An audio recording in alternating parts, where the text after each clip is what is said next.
जय जगन्नाथ समस्त को मोर प्रणाम। चलतु जानिबा आज बैंक ऑफ इंडिया रो डिपॉजिट स्लिप आपण माने केमती फिलअप करेंगे मुझे आपन को संपूर्ण ए वीडियो माध्यम ओडिया रे बताऊँ। चलतु देखा देखो ये आम बैंक ऑफ इंडिया रो डिपॉजिट स्लिप ये देजी डेट जगार आम आज डेट लिखिदेबा 22/8/2026।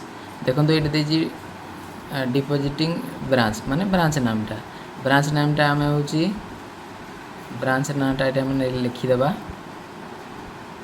आ देखु ये देजी नेम जगार आम ना लिखिदेबा राम श्याम जहाँ आपणकर ना से नामटा लिखिदेवे।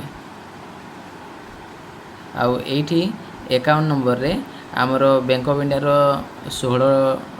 15 डिजिट रो नंबर थाए बैंक ऑफ इंडिया रो सेटे बैंक ऑफ इंडिया रो 15 डिजिट रो नंबर लिखिदेवे सेविंग वाला। तापर एपटे देखो बॉक्स जो देछि एटा आम सेविंग रे करबा एटा सेविंग रे क्लिक कर देबा। तापर ये देखु आम तार केते टंका अमाउंट करबा मन कर आम 10,000 करबा एटा आम 10,000 लिखिदेबा संख्या रे लिखिदेबा 10,000। तापर एठी आम ताकू वर्ड रे लिखिबा माने 10,000 ओनली।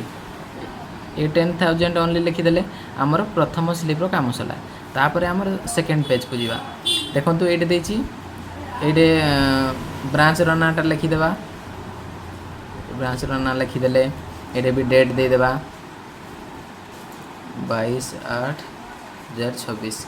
एटे अकाउंट नंबर लिखिदेबा आम अकाउंट नंबर लिखिदेबा 15 डिजिट रो अकाउंट नंबर लिखिदेबा आम। तापर एटे ना लिखिदेबा फुल नाटा आम लिखिदेबा एटी। तापर एपटे देखंतु डेनोमिनेशन रे आसी आम केते टंका डिपॉजिट करबा आम 10,000 करबा एटे टोटल जगह रे आम 10,000 लिखिदेबा।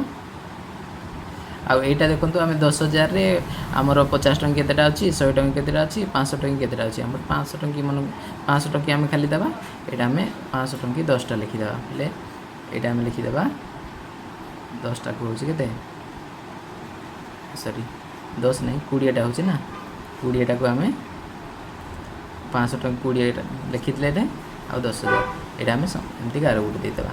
तापर ये देजी देखंतु मोबाइल नंबर ये आम मोबाइल नंबर मेंशन करदेबा आ ये सिग्नेचर को आम लिखि मारदेबा। तापर ये देखंतु आमर ये हूँ अंक आम लिखिदेबा आमर 10,000 ओनली बस एमती हो गला। तापर आम टोटाल देखीदेबा आम ठीक अच्छे कि नहीं टोटाल जांच करदेबा यदि ठीक अच्छी तो आम काउंटर रे देदेबा। एपरी भाव में आपण माने आमर डिपॉजिट स्लिप को फिलअप कर पारिबे। धन्यवाद।